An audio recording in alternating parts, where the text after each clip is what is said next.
when I was there on my trip. And I was staying with the Quicuros, who was an Is that like Dead Horse Camp or something? Yeah, well, Dead Horse Camp was the last known sighting where they were Okay. seen from, and then they vanished. That's still in Brazil, though, That right? is still in Brazil in the southern basin. And when I was visiting the Quicuros, there was an archaeologist living there, and Michael Heckenberg, and he said to me, Yeah, Paul has a quote.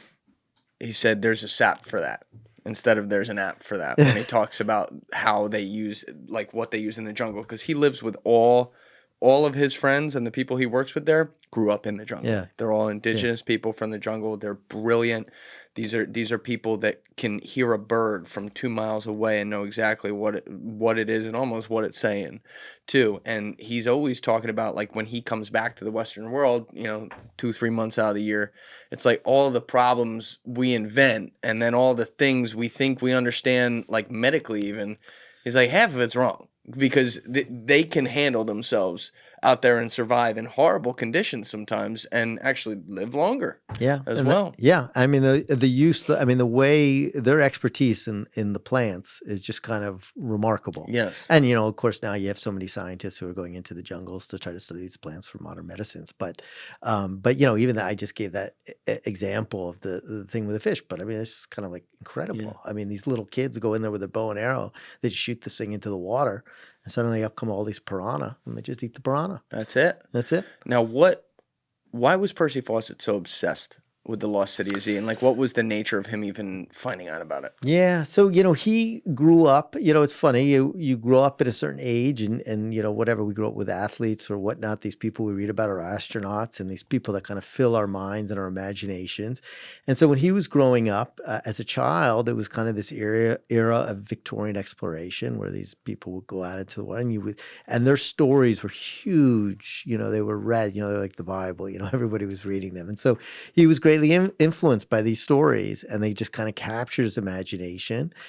He served in the military, and then he eventually he goes to the Royal Geographical Society. He kind of goes to a little manuals from a time point are great historical resources. Manuals. If you want to understand a time period, it's often don't read like the big history book. Look at the manuals. So there were little manuals for these people who go there to, like, if you're going to be an explorer, what to do. Oh. And so these is a little like if you're trying to understand, like, look at the wedding pages in the New York Times. If you wanted to see how cultures changed over decades, just look at the wedding page. Like, sometimes these weird things tell you stories you don't expect. God, that's so good. The wedding pages. Yeah.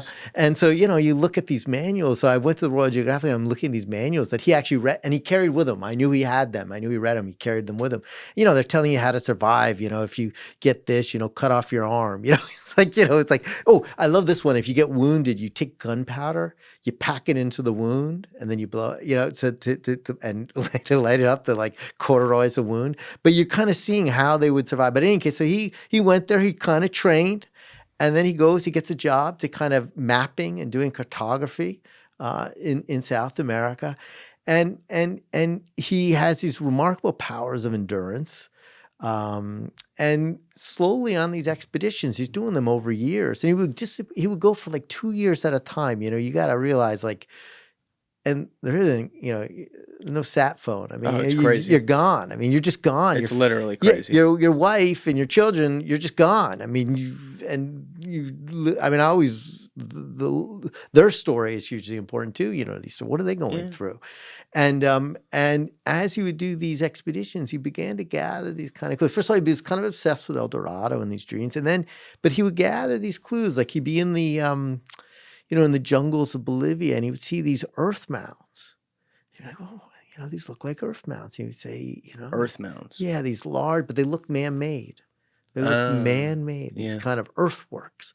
They look like pyramidal, but they were made of earth. There's not a lot of stone in the Amazon. No. And then he would be going along, and he would find pottery. Just looked, they couldn't date it back then, but just looked really, old. And so he started to gather kind of these clues, and he started to think, I think there were these are remnants of these ancient civilizations, and that there were people there. Now, had he read, like, Francisco de Orellana? Oh, stuff? Yeah, he read all that stuff. And, it's interesting, people are trapped. And, Fawcett is interesting because Fawcett had a lot of racism. And so on one level, he's very radical because he's kind of saying, okay, I think these indigenous people were really capable. And a lot of other people are saying, no, they couldn't have. They couldn't do these things because, because of, Victorian and Edwardian prejudice were off, No, I would have never guessed that. off the They charts. weren't like that at all. Yeah, they're Come like, on. yeah, there's no way these Amazonian people could have done Come on. But so he kind of, there were these myths then about kind of like white Indians, and he kind of fell prey. He fell prey to this bullshit, and so that's kind of how he's trying to square the circle. He can never quite fully escape it, but he is finding these evidence of these ruins, and he begins to become convinced it is there. And what's interesting, you mentioned these El Dorado texts, which he would read, and these texts are really interesting. Yeah, who wrote it again? It was like the priest or Oh something. gosh, that was yes, with it him? was the priest Carva. Oh God, this is what happens. You write a new book, you It's forget all the right. old book. But The yes, comments will check I read us. it. Yes, do check us. But that's a crazy account if you read some of those. Yeah, the priest wrote that one, and but you would read some of these early El Dorado people who went into the jungle looking for gold, as was the wont of the conquistadors, and they would describe in these accounts these kind of fabulously described large populations, towns, bridges, Gold. yeah, all these things they would see, and over time, when other explorers would go into the Amazon and not find anything, and populations had dwindled to really, more, tribal societies. They concluded that these accounts were all myths and that they had been written just to kind of impress the king, that their journeys have been disastrous. So let's write something to impress them and justify what we've done.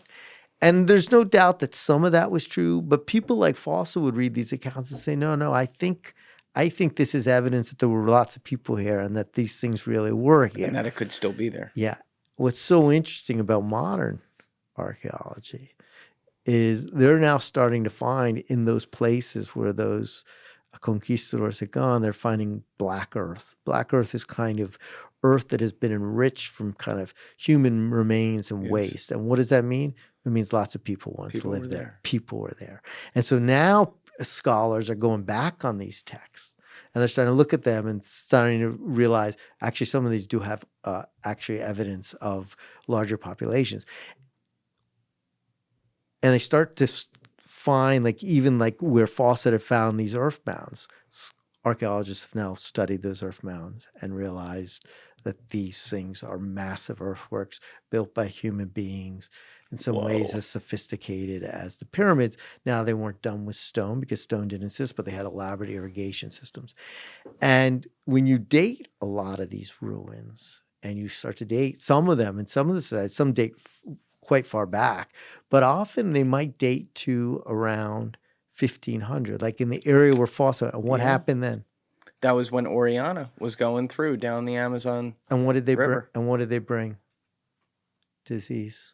Oh, right. Yeah. The exposure, yeah, the first exposure to Yes. disease, which wiped out so many Native Americans. Yes. So when then later explorers were kind of coming into this area and just seeing these kind of small, hunter-gathering groups that were kind of mobile, they assumed that's the way the Amazon had always been. And more evidence is indicating, no, that's not the way the Amazon really was. There were these much larger populations who had much larger civilizations who had these earthworks. And in fact, in the area where Fawcett disappeared, when I was there on my trip, and I was staying with the Quicuros, who was an Is that like Dead Horse Camp or something? Yeah, well, Dead Horse Camp was the last known sighting where they were Okay. seen from, and then they vanished. That's still in Brazil, though, That right? is still in Brazil in the southern basin. And when I was visiting the Quicuros, there was an archaeologist living there, and Michael Heckenberg, and he said to me, I want to show you something. And he took me there with the Quicuro chief, and we went out. He got his machete. He starts, chopping. sharpen that baby up. Sharpen that baby up. Go in there. And he starts showing me, and there's this kind of area that it looks like, it's kind of all dug out. It's kind of going around, and it's kind of a large wedge of earth that's kind of going downward. I said, what is that? He says, it's a moat. And then he starts showing me this other areas. Well, over here, there were bridges and, earth bridges. And he had found evidence of all these settlements dated to this same time period. And they had roads. He had found evidence of roads that were built at these right angles, these right. Yeah. And so,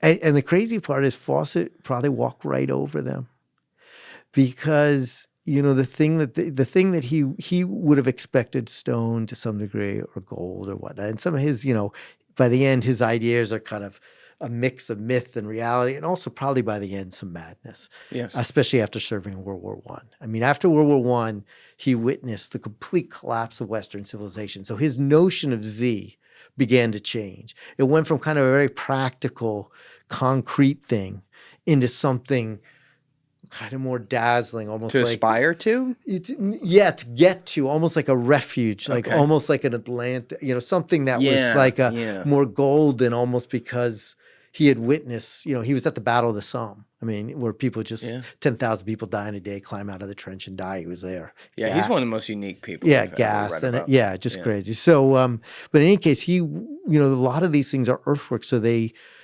jungle, you described it perfectly. Your friend, within a day or two, the jungle's back. And so the jungle would kind of overgrow a lot of these earthworks. And so he probably walked right over some of his dreamlands. I'm thinking about it like in where I was, where some of it's carved out. And the way you describe it of everything's alive and it's all just like in your face is perfect, because if I were going back in there like treasure hunt or something, I wouldn't even know where to look, because you're literally watching like where your next step is going to be. There's so much going on that, a treasure hunt could be something as simple as like a root that you see, and then you got to go down and pull the root. And then after you pull the root, you pull the dirt, and then eventually you get a shimmer of gold, and then you got to dig fucking 10 feet down, and maybe you get it. How do you even do that in the middle of a vegetative jungle? It's crazy to me. There was a moment where I got separated from my guide. Oh no! And I see a Larry David episode already. It was so pathetic. I'm so pathetic. But in any case, I and so I'm just waiting and waiting for him to come back, and eventually I'm like, it's starting to get dark. I better go. So I'm trying to find. So I head out. There's a very funny story, which I almost too embarrassed to tell. Oh, you're already too deep in. All right, so I'm the only idiot who brings their laptop computer into the jungle. Oh, no. And let me tell you, this was like 2007, maybe 2005, I think, when I made my trip.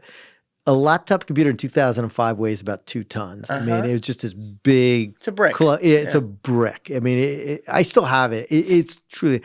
And I had, I'd always brought a computer with me on my reporting trips, because you got to type and stuff. It's like, who brings a laptop into the computer? So I brought it to the jungle. But I had it with me, and I had been carrying it with me and transporting it. So I set off looking with this laptop computer that weighs, a brick. And I head into the jungle. And just as you were saying, at a certain point, if you're not familiar with the biodiversity, it kind of all looks the same. It just a lot of greenery, and you're just like, wait, did I just walk past that point? Am I walking in circles? And I thought I was going in a straight line, and then I realized, wait, I think I'm circled back. Yeah. And then you start to panic, and so then you're just kind of walking out, and then I'm in the water, and I'm water up to like my waist, and I have this laptop computer, and I'm at that point I had this weird. It was like this weird thing. I was like, but I can't let go of my laptop computer, which I can't even use in the jungle. So I'm carrying this damn thing on my head as I'm walking through the water, and I'll never forget. I hear this noise. And then I start to see things kind of flitting about. You're like, this is it. I'm like, yeah, this is the end. There's the jaguar. And then I hear this kind of weird. It almost felt I couldn't. It was a peculiar sound. It was a kind of a flitting sound. It was like, I wish I could describe it. It was musical, but it sounded almost like laughter. And I'm like, what the hell is going on? And then suddenly emerges from the jungle all these little kids. And they were all these Quikurus who had been sent out to try to find me. Oh my God. And they just saw this picture. They did not The know who Larry David was. laptop. They thought I was the funniest damn thing they had ever seen. I mean, they're probably sitting around now. They're 30 years later going, That do you fucking remember that gringo." idiot in the jungle? And he was carrying a laptop computer and he didn't know which way was, east, north, or Oh my God. Yeah, that's a very New York story. Oh, yeah, it's classic. New York does the jungle. That was classic. Yeah. I'm embarrassed to So tell that that's- story. Oh, wait, can I just give Yeah, the coda please. to the story? Yeah. So I managed to get that computer back home, and it never worked again. It was completely broken from the rain and the water. Oh, It just never did it worked. get in? Did It ever just get in? it got beaten up. Who takes a computer? It just didn't know. survive, and it was like also they were prehistoric, those computers Did you back get your then. files off it? Yeah, I probably. I don't know if I actually ever did. No, I don't think it ever worked again, and I still have the damn thing. Well, that might have some good shit on Yeah, it. that You might could have send that some- in. Okay, all right. Yeah, we should Yeah, look for that. we should talk about All right, that. we get some links up there. Yeah, I just had John Kiriakou in here who gave us the subtle flex. He always does these subtle flexes off camera. He's like, yeah, I actually lost my hard drive. It got wiped last year. So I called up Edward Snowden. 6 hours later, we had it. I'm like, oh, you called up Edward Snowden. He's like, yeah, he's in Russia. I'm like, I know, John. Like, he just, how'd you get it? He's like, oh, he did the whole code over the phone. So maybe we'll get you Edward Snowden, see what happens. But with Percy Fawcett, I love the image that you gave in the book where you described this, and you kind of said this a little bit ago, where it's like these were the modern day heroes. So when you describe him leaving New York, he came over from Britain to New York to like set sail, and there's all these headlines like, oh, we're going to wave off Percy Fawcett. He's going to go find the lost city of Z, and obviously he never came home. Now, when did they lost contact with him because he would like have a messenger go back at some point, and it would come back and forth. That was a little confusing to me, but at some point the messenger went and he wasn't there. When did it become like a public story that it's like, ooh, he's probably dead? Yeah, so it's crazy. So part of it was really one of the great kind of media stories this day. Partly he needed to try to fund his expedition, and so he contracted with a media group, so he was writing dispatches along the way, and these dispatches would get printed out and they would get, on telegraphs, and they would be sent around the world. So you could be in Africa and Asia, wherever you might be. In Twitter England. before Twitter. Twitter before Twitter. You could get your tweet. And then when he went into the jungle, for a long period, he continued to write these dispatches. And he would encounter either someone who was part of his group. He would have them pieces of paper, and these people would then carry them out. And it might take them a month and a half to get back, and then it might take, another month for them to be typed up in a telegraph and broadcast. So people were following the news in real time, although it was probably about a 2-month lag time. Yeah. Which is crazy. But people were holding their breath because they were able to read this, and they were able to read his own accounts. And in one of his last accounts, he says, I may be out of contact for a while now. We're now heading into the, Dun, dun, dun. yeah, exactly. And that was kind of, so you had his words, and it was almost as if it like went off into an ellipse, and you're just kind of waiting and waiting and waiting. And soon, as often happens with these things, theories begin to emerge. Many people couldn't ever wrap their brain around the fact that he may have died, including his wife, who held on to the belief for, decades later that her husband has to be alive somewhere in the jungle because he was indestructible. And others, said, there's a Tintin, the strip, these novels, these stories, Tintin, where, it's like Fawcett is depicted as being too happy. He doesn't want to go back to the urban modern world that is emerging of cities and machineries. And then, of course, there were some who thought he was dead. Some thought he was being held. And then some people try to look for him and try to gather evidence. There's this movie star that goes and looks for him. There's a Swiss trapper who goes and looks for them, and they're not heard from again. Swiss trapper? A Swiss trapper. Sorry, I didn't say He wasn't heard from again? I'm pretty sure, the Swiss trapper was not heard from again, and the movie star was not heard from again. He was kind of like a B-list Yeah, B or movie star. C-list. Yes, C-list, yes, exactly. He doesn't have a lot of memorials. No.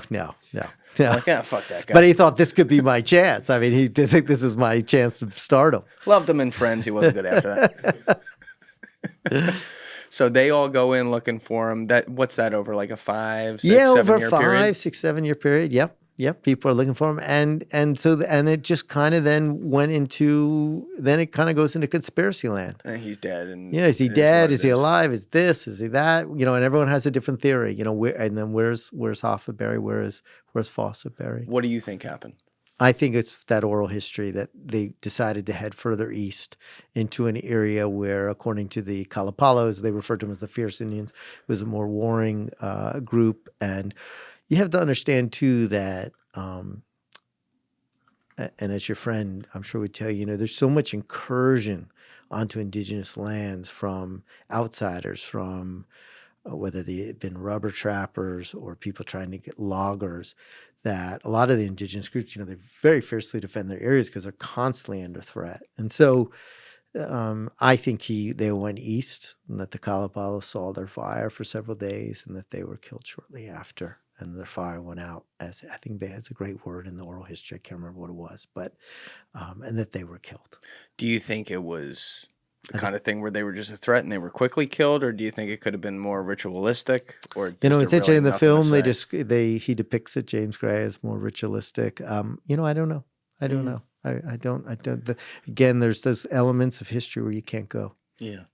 Now, Paul's what you would like him because he's one of these guys who's always like rolling his eyes at shit where people just run with a strand on stuff. Yeah.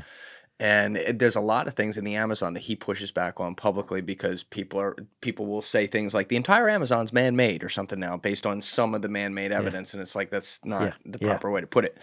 But one of the things that keeps him up at night that he's talked about before on here, and I've talked with him off camera about it, is, you know, he works with all these indigenous tribes, and they don't contact the uncontacted tribes, but they know where they are and they kind of know who each other is. He's known guys who have been killed by them. We met one of his rangers who was literally shot with an arrow right here and had to swim underneath the Amazon like to, you know, safety from these guys. I mean, it's a real thing. But he's like, within the uncontacted tribes, deeper, far past them, there are even more uncontacted tribes. And there's people where it's not only that they're uncontacted, they've never been seen before. Because the Amazon to him is a lot, and I think I agree with him, it's a lot like the ocean. There's a lot we haven't even seen of it. And there are some stories that bother him where it's like, according to some oral histories from some of these other tribes and stuff, kind of like what you were hearing, there is allegedly some pyramids in the Amazon, and there are uncontacted tribes that protect them. And I always wonder if, like, Fawcett said, oh, you know, for example, on one of those last telegraphs, we're not going to be seen for a while. Whatever direction he did go, if he went deep enough that, like, he actually got to one of those, I wonder if, like, he actually saw something that, even if it's not El Dorado, it's like a remnant of it, and then he died. That's certainly, you know, I mean, those were kind of the theories that, you know, emerged. Some people said, you know, believed he had found whatever this place he was, the Z. You know, it's interesting, and I'm always, you know, careful. I think there is a tendency where there are places that are remote, and remote enough that there are places that are less, you know, we don't have, you know, you don't have everyone with their iPhone taking pictures like we do now.